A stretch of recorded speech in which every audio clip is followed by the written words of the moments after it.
যে তাহলে বইছিস কি আইছু কি খবর আইছে আম্মে কইছেন মোর বিয়ে হরে দেবেন আর মোর ভালো হাওরে এলে হেইরা আম্মে নেবেন আমি তো বিয়ে হলাম না হনে হ্যাঁ ক মোর হরে যদি হ্যাঁ ওই যে বড় লোক টলক হয় হ্যাঁ আমার আর ওই খরাতিন না জাল লাগি হওয়ার লাগবে না বুঝছেন হ্যাঁ এ বাবু গর ভাই আমি কইছি আসাম শরীর কইছি তাই তুই হেই কথা কি এরকম করতে রমল আমি মনে লাগে আসতাম ছাড়বেন কে আর তোর মাই হনলে পিটেই বিয়ে নে আর তার বিয়ে হরবি ভালো মাইয়ে দেখা লাগে না হালে তা আমরা যাই দেখবেন এখন আলা কি বেয়াদব গুরগারা তুই মোর দে কও তোর মাই দে কইছি জুত করি হে হনতে তো মার দেখম কা আমি তারে কম আমি ড্রাইভারই হরবেন এখন আমি ড্রাইভার ইওর মন তাই হালে টলারটা অত নষ্ট হয়েছে তুই জাইলিয়ার বলা তোর মাইয়ে দেবে নাকি এটা তো মুই যাইলার বলা হেটা হইছ কি হ্যাঁ এখন তাহলে একটা কাম হরি ওই বেরিয়ে আদুরবের মাইয়ে আছে কথা কই দেখি না ওই আদুরবের মাইয়া কেমন জানো না রাঙ্গা সাঙ্গা আছে হেড গই ওই বিয়ানে তোর মায়া আবার রাঙ্গা পছন্দ আর আদুরবের বউ হান আছে সেই রকম ঠিক আছে এই রামবে নেবেন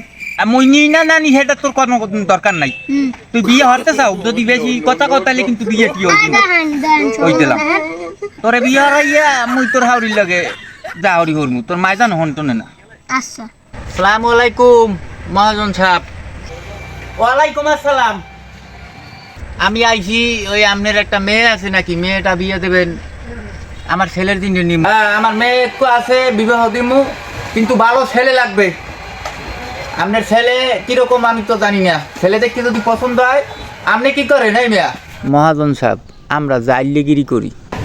জাইলেগিরি করেন জাইলে ধরে আমি আমার মাইয়ে দিব না মোটেও না জাইলেগিরি করে আমার মাইয়ে নিতে আইছি মহাজন আমার মাইয়া বাইরে গেলে আমি জানি এই আমরা সব একটা প্রপার্টি তুই আমার বেতন খাই আমার লাগে আবার আমার মাইয়ের নামে ভাঙ্গা নিয়ে যাও মাইয়ে গেছে একটা লাগে না 10টা লাগে যাইবে তোর কি আছে আমার মাইয়ে নিতে আইছেন আমি তো বিশাল ব্যবসায়ী আমার বালির গোলা আছে ওই সাইডে এবার ছাড়ের ব্যবসা করতে আছি আমি এই যাই হোক হুজুর এখন আপনি আমার ছেলের সাথে মেয়ে বিয়ে দেবেন দিলে হেলে আপনার মেয়ে আমি দেখতে যাবো আমার ছেলে দেখবেন দেখতে যদি পছন্দ হয়